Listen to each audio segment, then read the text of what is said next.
Coba teman lihat, kalau kita bisa menerima diri kita dengan utuh dan terbuka, kita bisa empati sama diri kita sama orang lain juga.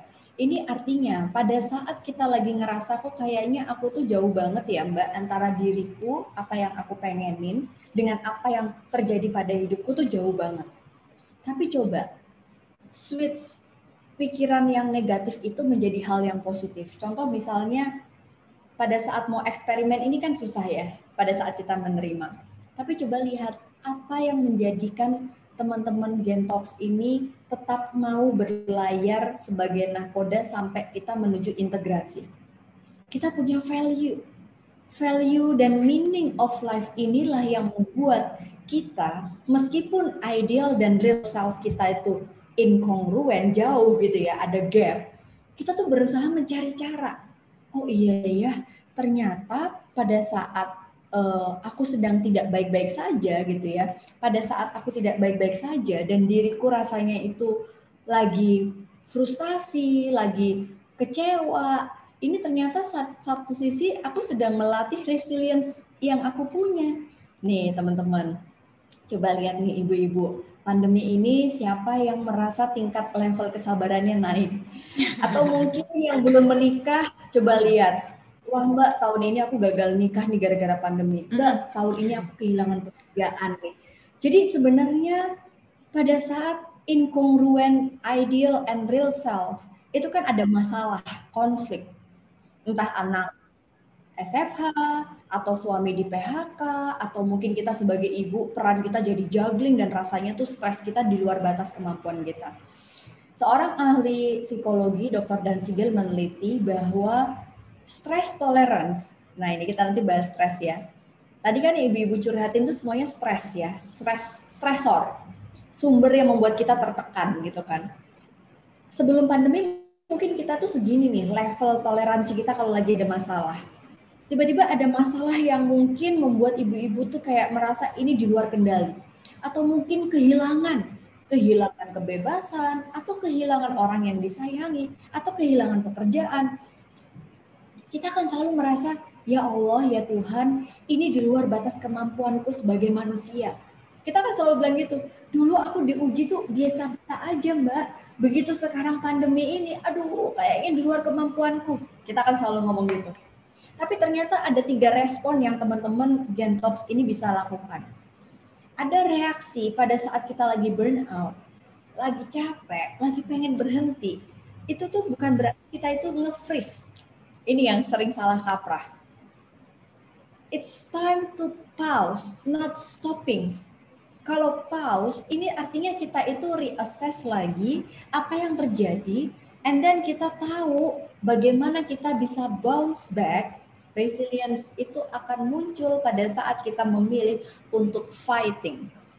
Fight ini adalah satu-satunya pilihan yang membuat kita itu sadar bahwa nggak bisa dipungkiri ini sesuatu di luar kendali gitu. Tapi kalau teman-teman flight mode, berusaha menghindari, misalnya, udahlah aku mau resign aja lah, udahlah aku mau cerai aja lah, udahlah anakku aku tinggalin aja lah, kan ada gitu ya, tanpa upaya gitu ya, tanpa upaya mengartikulasikan, mengkomunikasikan kepada diri dan orang lain, ini jatuhnya kita akan ketemu masalah yang sama. Jadi sebenarnya ibu-ibu, coba deh sekarang, memang nggak bisa dipungkiri, secara fisik kita harus sehat. Artinya butuh ibu-ibu ini asupan gizi, tidur yang berkualitas. Karena kualitas tidur itu why we have to sleep ya, deep sleep itu tuh bisa meningkatkan imun kita pada saat kita masuk ke rapid eye movement sleep, yaitu tidur yang udah sampai nyenyak sampai kita mimpi ingat mimpinya apa. Dan biasanya itu terjadi kalau kita lagi nggak stres. Kalau lagi stres tuh jarang. Malah nggak bisa tidur Mbak, gimana tuh? Tidur gitu. Jadi tidur ini adalah salah satu cara fisik kita bisa fight. Yang kedua adalah spiritual. Jadi tadi physical power ya, kekuatan fisik untuk bisa fight. Yang kedua spiritual. Ini bukan lagi tentang kita hanya ke masjid, ke gereja, atau ke tempat ibadah lain. Bukan hanya itu Mbak Dita, itu salah satunya. Spirituality ini adalah tentang belief system kita sebagai manusia yang yakin atas Tuhannya. How we believe that everything happens for the reason. Kalau Allah yang berkehendak, kalau Tuhan yang mau, kita bisa apa? Ya udahlah, ya Allah pasrah, tapi aku mau menjalani hidup karena aku punya value dan aku punya tujuan karena aku pengen punya hidup yang bermakna. And then mau nggak mau fight, yang awalnya bertegangan tinggi, lama-lama udah biru gitu ya, udah agak santai, tiba-tiba baru kerasa udah setahun juga ya pandemi ini dengan kekeosannya gitu kan. Ternyata udah setahun ya saya ditinggalkan, udah setahun ya saya gagal. Besoknya ngadepin masalah yang serupa, ini resilience kita tuh lagi kebentuk gitu. Jadi ibu-ibu, kalau kita sekarang bicara tentang bagaimana cara melatihnya, nah ini sebenarnya butuh banyak hal yang bisa kita siapkan nih. Jadi tadi kan saya udah ngebahas sekilas tentang apa yang bisa membuat ibu-ibu ini fight fisik ya. Tapi jauh dari itu, bagaimana ibu-ibu juga bisa menemukan tujuannya lagi. Purpose. Why I do what I do. Saya takut Mbak kalau saya nggak semangat, anak saya apa kabar. Saya takut kalau saya nggak kerja, nanti keluarga saya apa kabar.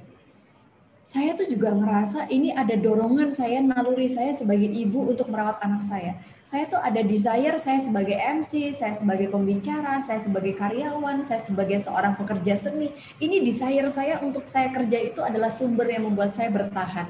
Ini dicari nih, artikulasikan apa ketakutan kita, apa desire hidup kita, apa yang membuat kita merasa bertanggung jawab atas hidup kita. Jadi kayak rasa syukur, oh iya ya, ini dulu doa yang aku pengenin loh, pengen jadi putri Indonesia misalnya ya Mbak Dita. Terus begitu udah jadi di posisi itu, misalnya nih Mbak Dita, aduh capek nih, tapi coba ingat lagi, ternyata doa kita adalah yang kita keluhkan hari ini, rasa syukur muncul menjadi sumber motivasi, dan yang terakhir adalah love. Ini kita artikulasikan. Nggak pernah bisa bohong, namanya fisik harus sehat dan kuat. Artinya ibu-ibu olahraga, ini banyak physical activity itu meningkatkan hormon kita dengan drastis. Setuju. Tidur hormon kebahagiaan gini Mbak ya, bisa keluar ya kalau misalkan kita workout. Benar, karena begini Mbak Dita, ada penelitian nanti aku juga sajikan. Kalau kita lagi stres, itu tuh heartbeat kita tuh kayak orang lagi lari. Makanya sebenarnya stres itu ada positifnya kayak olahraga. Kan kalau Mbak Dita olahraga, habis itu nggak boleh langsung berhenti. Kita ada pemanasan dan pendinginan gitu kan. Setuju, betul. Dan saat pendinginan, itu sebenarnya kita lagi berusaha mengatur nafas kita. Heartbeat yang tadinya kenceng banget, kita ambil nafas, kita tuh lagi masukin oksigen menuju pembuluh darah yang melewati jantung, sampai akhirnya deg-degan kita hilang, relax, dan hormon-hormon yang oksitosin, imun, kortisol, endorfin, dopamin itu akan muncul kalau kita habis olahraga kemudian pendinginan. Nah, sama ibu-ibu kalau lagi stres, ambil nafas yang panjang, ambil sepatu atau olahraga gerak-gerak mau jungkir balik, itu rasain deh. Ini banyak riset yang mengkaji burnout ini salah satunya bisa dilatih dengan 15-20 menit setiap pagi dan rasakan efeknya. Punya hobi itu penting, dan menjaga ekspektasi kita yang paling penting adalah tetap produktif. Karena kalau manusia itu nggak produktif, pikiran negatifnya akan muncul yang membuat dia burnout, dan atur waktu dengan baik. Ini nggak bisa bohong. Ibu-ibu sekarang harus punya time management yang baik. Karena kalau enggak, apa yang terjadi? Semuanya masuk di dalam kotak hijau. Urgent and important. Wah, ngurus anak harus, kerjaan harus, cucian harus. Tapi kalau kita atur dengan baik, kita ada satu situasi di mana kita harus mendelegasikan. We can do many things but not everything. Anak sekolah online ada nggak yang bisa bantuin? Mungkin asisten rumah tangga, kalau nggak ada mungkin saudara. Nggak mungkin anak sekolah nggak bisa multitasking ya Mbak semuanya. Yes, gitu. Jadi itu yang membuat kita burn out. Dan ada hal-hal yang kita bisa putuskan untuk dilakukannya nggak urgent, ya, tapi penting, dan ini mungkin adalah schedule yang kerjaan yang deadline-nya masih jauh, atau mungkin nonton drakornya dihapus dulu nih, masuk ke abu-abu. Tapi kalau semuanya pengen dimasukin kotak hijau, ini yang menjadi burnout langsung. Menjawab semua pertanyaannya tadi. Oke, langsung semuanya sudah terjawab tadi ya kan. Tadi pertanyaannya tuh lebih mengarah gimana nih, kayaknya banyak banget hal yang harus dilakukan bersamaan, harus ngurus rumah, kerjaan, kemudian juga support sistemnya mungkin jauh. Ternyata memang kayak gitu ya, kita harus bisa time managementnya, kemudian juga harus tetap produktif dan harus bisa menjaga ekspektasi gitu ya Mbak ya. Jangan sampai kita kayak berharap ini suami pasti selalu ada buat ngedampingin gitu kan. Kita harus jaga ekspektasi karena mungkin itu yang membuat kita kecewa. Dan jangan lupa buat having fun, walaupun semua mau dikerjain, nggak bisa dikerjain sendiri, ibu-ibu semuanya. Dan harus lihat juga sumber motivasinya. Apakah kita ada rasa ketakutan tadi ya dengan sesuatu, jadi kita harus lakukan itu, atau mungkin ada kecintaan kita, ada kewajiban di situ. Dan harus dekat secara spiritual dalam artian kita memang ada keyakinan itu ya Mbak. Dan pola makannya mungkin dibenerin, tidurnya juga, jadi lebih sehat, pikiran juga lebih positif. Begitu, wah menarik loh. Sebenarnya tidak perlu banyak membacakan pertanyaan, sudah terjawab lewat paparannya Mbak Ana. Iya, iya. Ada yang belum terjawab kah tadi terkait dengan pertanyaan Mbak Dita atau sudah semua nih? Pertanyaannya banyak banget nih Mbak. Ini kalau misalkan tadi kan nanyanya lebih untuk mengatur emosi, tadi sudah terjawab urutannya seperti apa, kemudian juga bagaimana burnout ketika harus balancing peace of mind sudah terjawab juga. Oh, tadi mengenai fisik Mbak, apakah mungkin nih burnout ini dampaknya ke penyakit di fisik kita gitu? Ya, ini pas banget saya mau menyajikan sebuah materi ya Mbak Dita, bahwa sebenarnya kita pahamin dulu. Burnout ini kan sumbernya biasanya dari stres yang berlebih ya. Stres berlebih sampai kita merasa overwhelmed dan kita nggak bisa handling itu, emosi kita kena, fisik kita kena, dan kita mengalami kelelahan yang sepanjang masa. Sebenarnya stres itu apa sih? Stres ini dan apa kaitannya sama fisik? Ini penjelasan ilmiah kenapa kalau orang lagi stres tuh biasanya ada yang migrain kayak Pak Hasan ini, ada yang chat gitu ya, ada yang detak jantungnya tuh jadi kayaknya tuh aduh kayaknya saya ini deh Mbak sesak nafas. Begitu ke dokter di uji lab semuanya baik-baik aja gitu. Ke psikolog ternyata stres. Itu juga sering saya temui. Jadi stres ini adalah persepsi psikologis dan fisiologis pada saat manusia menghadapi tekanan baik dalam diri maupun di luar dirinya. Nah, ini tuh prosesnya melibatkan seluruh sistem tubuh kita, perasaan dan perilaku manusia. Kenapa sih? Nah, ini nih. Jadi memang ciri-cirinya tuh kalau orang lagi stres akan kena ke fisik, emosi, perubahan perilaku. Jadi ibu-ibu, bapak-bapak kalau melihat ada 3 gejala ini dan dalam kondisi waktu yang cukup lama, ini jangan-jangan kita lagi stres nih. Kenapa? Ini nih, sebuah penelitian di Amerika ini dilakukan meneliti bagaimana sih stres itu. Orang-orang yang stres dengan tingkat depresi yang cukup tinggi, kehilangan pasangan, pekerjaan, dan lain sebagainya dimasukin dalam lab, dikumpulkan secara acak, dan dibagi menjadi 2 kelompok. Kelompok pertama, pada saat dia bercerita tentang kesedihannya, grief story-nya, dia diminta untuk menceritakan pada saat suaminya meninggal, orang tua meninggal, terus diukur detak jantungnya. Kayak orang lari tadi tuh Mbak Dita, semuanya tuh pada saat bercerita, sedih, yang dia tidak sadar, jantung kita itu kalau lagi menceritakan sesuatu yang emosional, meskipun amigdala kita yang menangkap, ini langsung ditangkap oleh seluruh sistem tubuh, jantung kita tuh deg-degan. Kalau lagi marah, sedih, kita tuh coba deh pegang, kalau lagi nangis atau apa, jantung kita pasti berdetak lebih kencang. Iya, benar-benar sebaliknya lebih kencang aja gitu ya berdebarnya ya, lebih cepat. Yes, betul, betul. Nah, dimasukin dalam laboratorium nih Mbak. Lalu akhirnya dilihat, ini adalah gambaran pembuluh darah orang lagi stres dengan jantung yang berdetak dengan kencang. Pembuluh darahnya itu mengkerut. Kenapa? Karena pada saat kita lagi lari deg-degan gitu kan, ngos-ngos, itu kan oksigennya oksigen, betul. Manusia itu makhluk oksigen, teman-teman. Jadi kenapa pada saat kita lagi stres, ini kelompok pertama tadi disuruh cerita pembuluh darahnya mengkerut, kekurangan suplai oksigen. Kelompok kedua diminta untuk habis bercerita di tengah-tengah dikasih intervensi gitu untuk jeda dulu ya. Nafas. Ya. Jeda, relaksasi, ambil nafas. 4 detik melalui hidung, tahan 4 detik dan hembuskan 4 detik. Saya juga biasa menggunakan itu buat menghilangkan nervous, kurang lebih sama ya Mbak ya, karena kita kurang bernafas gitu ya. Benar, ini sangat bagus buat public speaking ya biasanya. Ternyata ilmunya kurang lebih mirip nih ya. Mirip gitu. Relaksasi, meditasi, atau misalnya lagi mau MC nih Mbak Dita, tiba-tiba deg-degan. Kalau kita atur nafas itu kan lama-lama jantung kita yang tadinya deg-degan jadi enggak kan gitu. Benar. Nah ini penjelasan ilmiahnya. Kenapa? Karena pada saat kita ambil nafas, kita mensuplai oksigen melewati pembuluh darah menuju ke jantung atau yang disebut dengan cardiovascular system. Nah, pada saat oksigen ini masuk ke jantung, ya melalui pembuluh darah tadi, jantung itu lama-lama yang tadinya duduk jadi lebih rileks. Dan yang sangat menarik adalah pada saat manusia mensuplai oksigen melalui pembuluh darahnya tadi dengan kondisi sebelumnya deg-degan jantungnya, kalau nggak deg-degan dia nggak akan mengeluarkan hormon-hormon positif.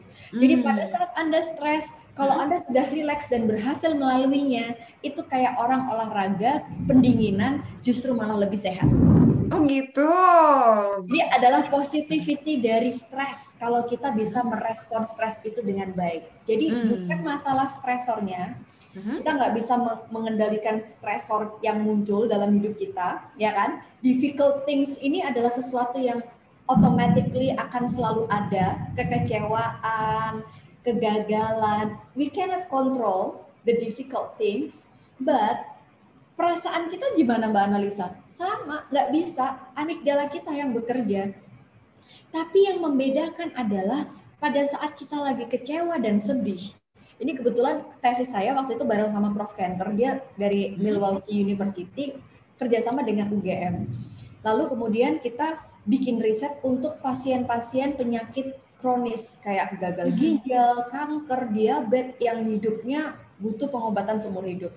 Akhirnya kita berikan terapi ini sekaligus farmakoterapi sama berbarengan. Dan ternyata pada saat didiagnosis kanker, diabetes, gagal ginjal, ini tuh adalah perasaannya tuh nggak karuan gitu. Tapi yang membuat masa hidup mereka bertambah adalah pada saat mereka merasa sedih, tapi mereka tetap harus minum obat. Mereka menjaga pola hidup sehat. Mereka melakukan diet dan lain sebagainya, itu butuh perilaku positif yang membuat akhirnya penyakit mereka jadi positif. Maksudnya baik. Jadi karena teman-teman patah hati, kecewa, karena kecewa akhirnya membiarkan ya udahlah saya kecewa, saya di kamar aja nggak kerja. Besoknya bukan cuma patah hati sama pacar, tapi patah hati sama bos karena langsung dapat surat resign. Karena resign, akhirnya dia kesel sama bosnya, menghindari orang lain. Akhirnya karena menghindari orang lain, dijauhin oleh lingkungannya. Semakin kesel, dan ini akan menjadi lingkaran yang nggak terputus. Inilah lingkaran burnout. Jadi teman-teman, it's okay kalau sesuatu terjadi pada hidup kita dan tidak baik-baik saja. Kita nggak bisa bikin orang lain semua suka sama kita, nggak bisa memaksa semua kebahagiaan kita dari orang lain. Perasaan kita juga nggak bisa dipaksa untuk suka sama semua orang, untuk suka sama semua kejadian, untuk bisa menerima kenyataan. Tapi value hidup kita, ini yang mematahkan lingkaran itu. So, carilah makna hidup. Apa yang membuat teman-teman punya alasan kenapa teman-teman ada di titik ini, sampai di titik ini, dan coba lihat ke depan, titik yang teman-teman mau tuju. Kenapa teman-teman mau sampai di titik itu? Apa dan kenapa yang membuat teman-teman ke sana, dan siapa yang membuat teman-teman tahu mau ke sana? Kalau teman-teman sudah tahu jawabannya, inilah saatnya escape sejenak, nonton drakor nggak apa-apa, olahraga nggak apa-apa, tidur nggak apa-apa, tapi tetap life must go on. Lakukan sesuatu untuk bisa ketemu dengan makna hidup itu. Itu mungkin yang bisa saya sampaikan Mbak Dita. Wow, langsung merasakan ada semangat hidup baru nih ketemu sama Mbak Ana di sini. Tapi benar ya, mungkin burnout itu adalah fase yang normal di setiap orang. Apalagi pandemi mungkin yang menghadapi memang seluruh dunia begitu kan Mbak. Jadi wajar kita ada di fase burnout. Dan yang paling penting adalah untuk melihat tujuan hidup kita apa, value-nya bagaimana, goals yang mau dicapai gitu ya. Jadi merasakan meaning of life kita sendiri. Kita nggak apa-apa dalam kondisi seperti ini, yang jelas ada waktu untuk istirahat, bukan berhenti gitu Mbak ya. Kita break sejenak di luar dari sesuatu yang membuat kita tertekan gitu kan, dan baru bisa masuk ke dalam fase acceptance, kemudian akhirnya sudah bisa integrate lagi. Nah ini ada pertanyaan yang menarik sih Mbak, ini kegiatan apa nih yang harus dilakukan ketika kita merasa denial terus? Nah itu gimana tuh Mbak, ada pertanyaan. Menarik nih Mbak Dita. Berarti kan kita kembali dalam rangka dari denial mau aware, mau sadar. Nah, kegiatan apa yang bisa kita lakukan? Caranya adalah kita harus mengartikulasikan apa yang kita pikirkan, yang kita rasakan, dan apa yang terjadi. Bisa dengan verbal, kita cerita ke orang, cerita ke sahabat, cerita ke psikolog. Saya tuh malu Mbak cerita masalah saya. Oke, voice record suara kita, masukin ke handphone.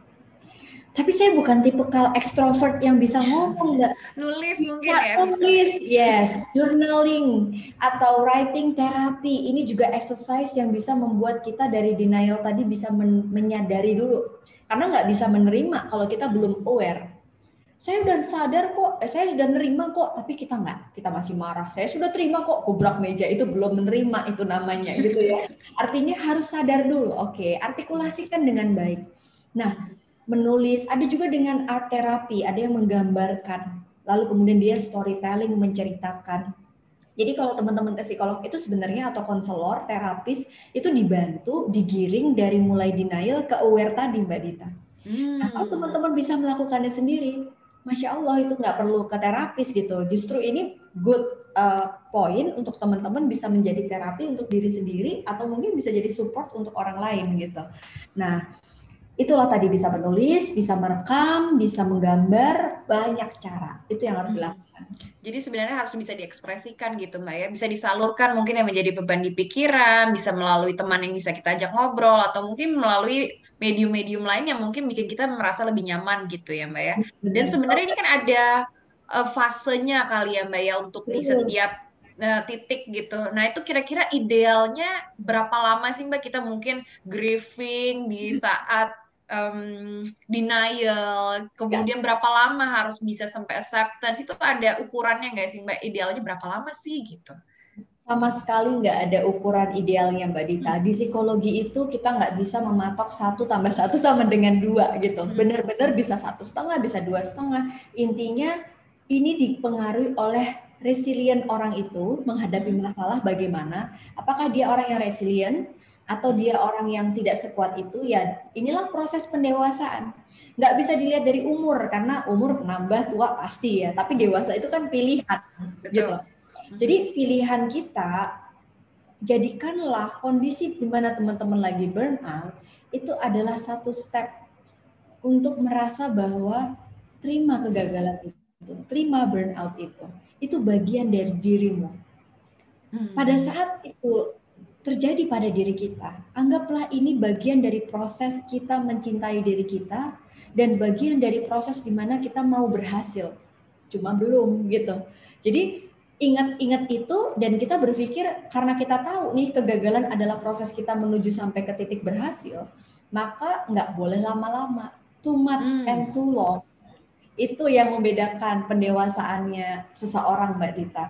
Kalau dia too much di titik denial, wah belum dewasa dia. Jadi kalau pilih pasangan, coba lihat kalau lagi marah lama nggak denialnya gitu. Kalau pilih karyawan juga dilihat, ini kalau lagi kecewa lama nggak nih gitu. Kita bisa melihat itu. Tipikal orang yang kalau kecentok dikit gitu dia kayak melihat ke dirinya. Karena the matter is about how do you see yourself. Itu step awalnya. Kalau kita lihat ke orang lain, itu jatuhnya kita akan berlama di denial gitu, Mbak Dita. Jadi semoga teman-teman Gentalks yang hadir di sini kita bisa meresapi dan belajar bersama, karena kalau ditanya psikolog juga manusia. Aku juga ada fase-fase itu gitu, tapi langsung ingat, oh iya nggak boleh lama-lama nih burnoutnya. Oke, ini harus tancap lagi nih gitu.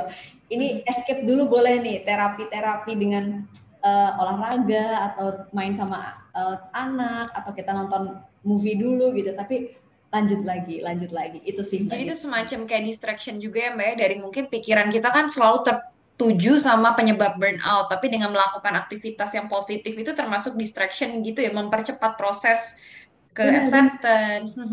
karena orang itu kebanyakan kalau kita lagi ini automatic thought kita tuh adalah apa yang harus aku lakukan ya, apa yang harus aku lakukan ya.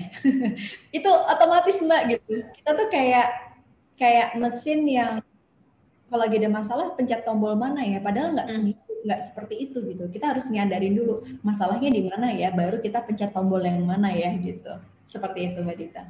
Oke, nah ini ada yang lucu nih pertanyaannya. Ini bagaimana kalau misalkan penyebab kita burnout, salah satunya kegagalan itu ada di depan mata, sering banget kita ketemu sama orangnya. Kan mungkin kita mau move on dengan segala macam distraction, udah senang sampai rumah, balik ke kantor ketemu sama penyebab burnoutnya kita. Itu gimana sih Mbak caranya mungkin bisa untuk meninggalkan perasaan kecewanya gitu. Padahal orangnya ada terus nih tiap hari ketemu. Ya, itu coba dilihat lagi. Apakah orang ini penyebabnya? Karena sering banget Mbak Dita, kita itu, ini berarti levelnya mungkin kita masih denial. Kita Hmm. belum benar-benar aware. Kalau kita udah aware, yang dilihat itu diri kita dulu, gitu. Jadi stimulus apapun, kalau kita sudah menerima, stimulus itu tuh nggak akan melukai kita.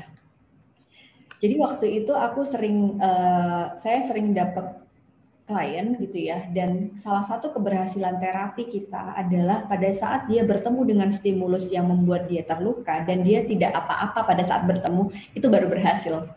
Tapi kalau masih Hmm. terluka, artinya itu masih prosesnya masih panjang gitu. Jadi kayak terapi trauma nih. Kita melihat, misalnya saya trauma melihat hewan tertentu gitu, itu tuh harus pelan-pelan gitu. Tapi emang pelan-pelan sih, saya bilang nggak bisa langsung. Mungkin coba bikin step pelan-pelan. Namanya desensitisasi mekanisme. Jadi kita tuh ngelihat dulu dari jauh, dihindari dulu, nggak apa-apa. Tapi nanti harus ada step untuk lebih baik lagi. Pelan-pelan kita harus membiasakan ketemu sama dia. Karena jangan-jangan kenapa kita masih fragile nih dengan kehadiran orang ini? Coba diulik lagi. Apakah dia penyebab utama atau dia cuma trigger doang? Penyebab utamanya Hmm. trauma yang lain. Nah, itu Betul, harus betul, cari betul. lagi gitu. Itu sih Mbak Dita serunya. Kadang-kadang kita mengulik sesuatu yang nggak kelihatan, begitu kelihatan tuh kayak, aha, ini dia. Bener sih, harus mungkin ditelusuri penyebab utamanya apa ya. Mungkin kita kecewa sama orang ini, tapi mungkin yang membuat kecewa bukan orangnya, tapi ekspektasi kita terhadap orang ini bisa jadi gitu ya Mbak ya. Setuju banget. Menarik, menarik. Ya soalnya baru banget ada yang nanya tuh sama nih, ada tipikal yang people pleasure banget gitu. Padahal dia sadar nih orangnya tuh bikin dia sumber burnout-nya gitu. Udah mau berapa kali, berulang kali mau resign, tapi akhirnya harus stay lagi karena memang bisa diandalkan dalam berbagai hal nih dia bekerja di situ. Nah, terus khawatirnya itu kan kerja jadi makin uring-uringan. Dan sampai suatu ketika saya hindari terus bos saya sampai 2 pekan nggak bicara. Negatif thinking jadi makin besar banget, bingung mau ngapain gitu. Kira-kira gimana nih Mbak? Tadi udah sempat dijawab ya sama. Tapi memang agak sulit sih ya Mbak Dita, aku tadi menyampaikan itu tuh idealnya seperti itu gitu. Karena Mm-mm. memang kalau ini kan berarti ceritanya lebih jelas, apa lebih detail lagi ya. Intinya yang menyebabkan burnout itu adalah circle di dalam environment dia bekerja gitu. Nah, kalau di dalam lingkungan pekerjaan tuh memang banyak banget lah toxic relationship yang terjadi. Love Entah and dia, hate relationship iya ya. kan? Entah itu toxic leader atau toxic follower Mhm. atau toxic peer yang sebenarnya kita tahu nih satu peer gitu kan, tapi kok dia tuh ngeluh mulu, ya itu kan toxic buat kita. Jadi kita ngerasa kayak nggak nyaman. Atau kita punya staff, atau kita punya bos gitu. Itu tuh pasti akan selalu ada. Nah, coba dilihat lagi. Fokus pada bigger picture kita tuh apa. Ditanyain lagi, apakah betul itu tempat yang memang positif untuk membuat teman-teman tumbuh? Hmm. Dilihat lagi apa kelebihan yang teman-teman bisa dapetin, karena kalau dilihat kekurangannya nih orang, ya udah kita akan flight tadi. Tapi coba ditanyakan dulu gitu, dicari, karena gini, kalau kita punya satu self love yang baik ya, acceptance yang baik, pada saat kita melihat ketidaksempurnaan orang lain, ketidaksempurnaan pekerjaan, kita tuh akan lebih bisa mentoleransi. Tapi kalau Hmm. enggak, itu jangan-jangan kita nih yang problem. Nah, terus dilihat lagi juga, apakah kita punya jangkauan circle yang tepat untuk membuat dia nggak ada di situ? Kalau misalnya kita sebagai staff, kita mau minta bos kita keluar, ya nggak mungkin lah, itu relasinya terlalu jauh gitu. You need to take it seriously but not personally. Jatuhnya tetap profesional, tetap serius, tapi jangan dibawa personal. Yang membuat barrier itu adalah manage ekspektasi kita yang Mbak Dita sebutin tadi, reaksi kita yang kita manage, bukan sikap orang lain itu tadi. Itu ya cukup menjawab tadi kan udah sesuai banget sama lingkungan kerja, udah ada contoh realnya gitu ya. Oke, nih Mbak, ada juga pertanyaan lagi nih dari Mutiatun Himatul Horiah. Mbak Ana, apakah ada kaitannya orang yang HSP mudah burnout? HSP apa ya Mbak? Hypersensitive person. Oke, Jadi lalu dia bagaimana cara sakit kita banget. mengatakan kepada orang lain yang sedang sama-sama burnout yang menuntut kita menjadi seperti apa yang orang lain itu inginkan, sedangkan kita juga sebenarnya dalam fase burnout. Oke, ya benar juga sih. Kan banyak juga mungkin dalam kondisi sama-sama burnout gitu ya.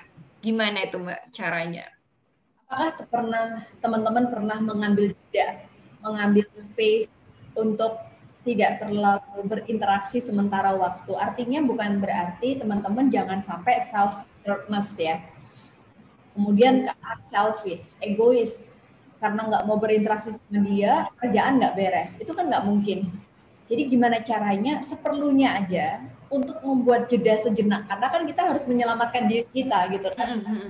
Nah, lalu kalau kita udah berhasil melalui untuk accept masalah itu, accept orang ini, kita bisa ketemu dia lagi dengan baik gitu. Tapi kalau misalnya kita dalam kondisi tegangannya juga lagi, tensionnya juga lagi tinggi, ketemu dengan yang bersangkutan, ini biasanya akan bentrok gitu Mbak Dita. Jadi memang it's okay untuk pause dulu, reassess lagi ke diri kita loh ya, bukan ke dia ya. Karena kalau ke dia jatuhnya kita nyalahin juga gitu.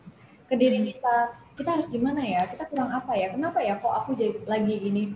Karena yang sensitif sebenarnya dia atau aku ya gitu. Itu yang mungkin perlu kita pertanyakan.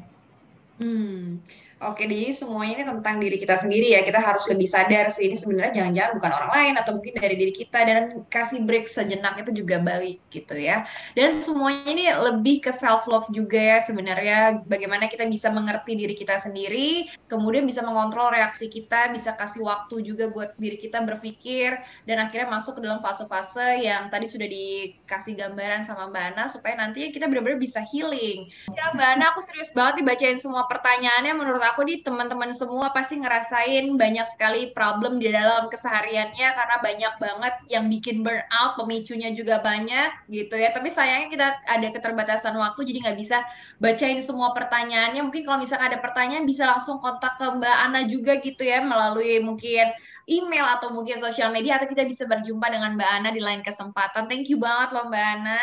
Thank you banget Mbak Dita, keren banget bawain acaranya. Aku jadi sangat terbantu oleh sesi ini gitu ya. Setuju nggak sih teman-teman? So thank you juga generally untuk event kali ini. Semoga bermanfaat ya Mbak Dita. Pastinya bermanfaat gitu ya, dan juga tadi banyak banget teori yang dimasukkan gitu, dan ternyata sangat berpengaruh ke kesehatan kita juga. Jadi teman-teman semua di sini harus lebih care sama dirinya, jadi jangan juga langsung menganggap ini hal yang sepele, karena kesehatan mental kita berpengaruh ke kesehatan fisik, apalagi sekarang pandemi juga masih belum berakhir gitu ya Mbak ya. Oke, kita ke Mbak Ana lagi. Boleh Mbak closing statement-nya mungkin beri semangat untuk teman-teman sekarang yang sedang dalam fase burnout dan berusaha untuk move on dan juga bisa kembali mungkin pikirannya fresh lagi nih.